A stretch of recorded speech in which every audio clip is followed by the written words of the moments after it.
Hi guys! Good morning! Kamusta po kayong lahat? I do hope na you are okay. Ayan. And today's vlog ay gusto ko lang i-share. Ano nga ba yung gagawin mo kapag may naririnig kang mm. Anong gagawin mo? Gagawin mo ba yung katulad ng ginawa ko or wala kang gagawin? Okay. So, yan ang ating pag-uusapan or yan ang aking isi-share. Ayan. Just in case na nangyari sa inyo. Okay?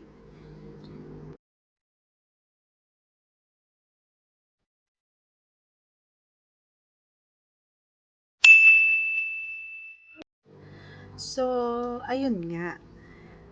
Hindi naman araw-araw ay may bem-bembang tayo, 'di ba?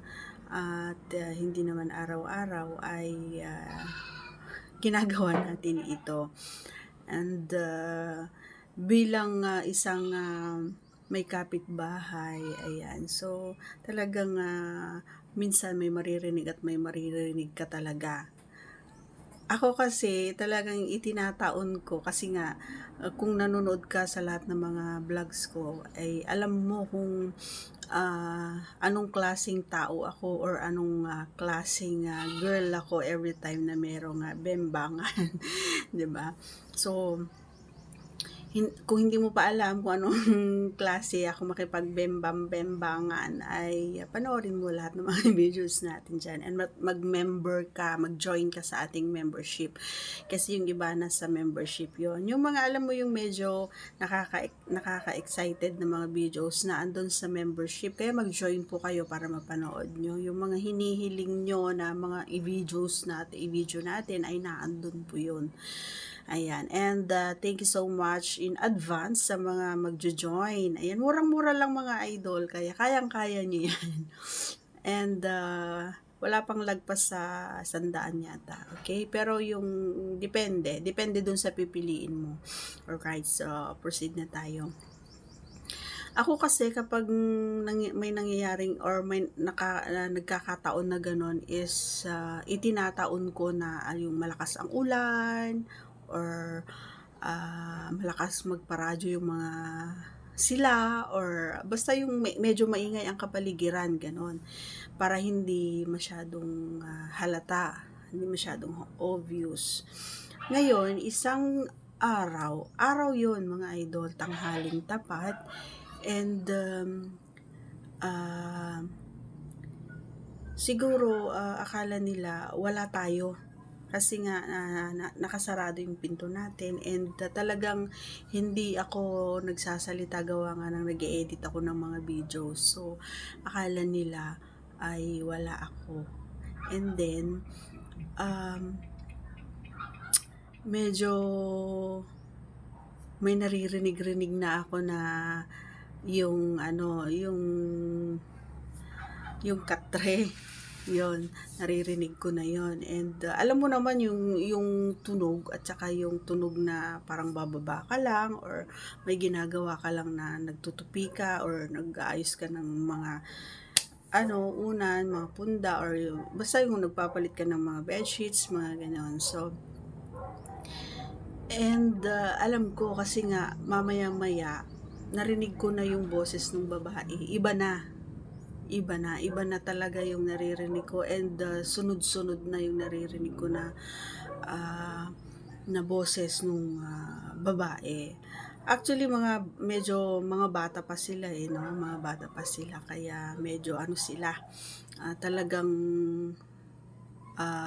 yung energy nila kakaiba at saka pag sa mga edad nila talagang wala na silang pakialam kahit na basta pag yung kumbaga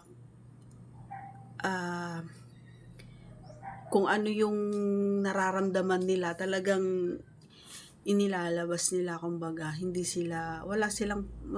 na nila iniisip kung ano yung may makakarinig ba or hindi nila iniisip yon kasi ang nasa isip nila siguro nung time na yon is yung saya So yun na nga, dire-diretso nga yung naririnig ko na, and pati yung naririnig kong ano ng higaan is talaga naman na palakas ng palakas. Kasi medyo malaki yung ano malaki yung guy. And yung babae naman medyo maliit siya. So at yun nga, dire-diretso na nga yung naririnig ko na boses ng girl.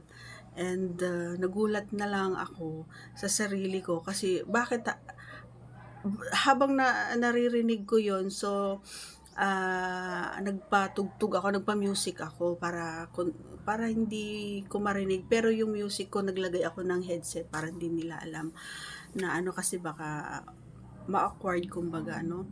Naglagay ako ng headset para hindi sila maano ay may tao. So pero yung isa lang ang nakalagay, yung isa naririnig ko pa rin.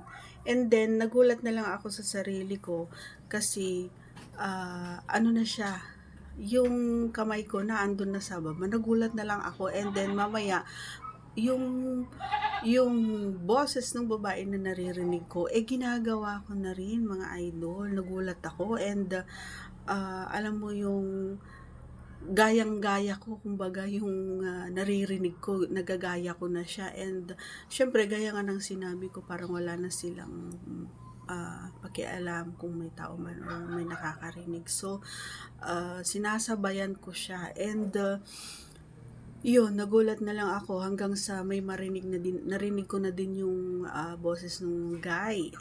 And yun na nga, halos hinahabol na kumbaga yung ano, kasi nga 'di ba kapag binibilisan mo na, lalo sa mga boys, sa mga guys, is pag binibilisan ninyo yung pag ganun is 'di ba parang hinahabol yung paghinga nyo.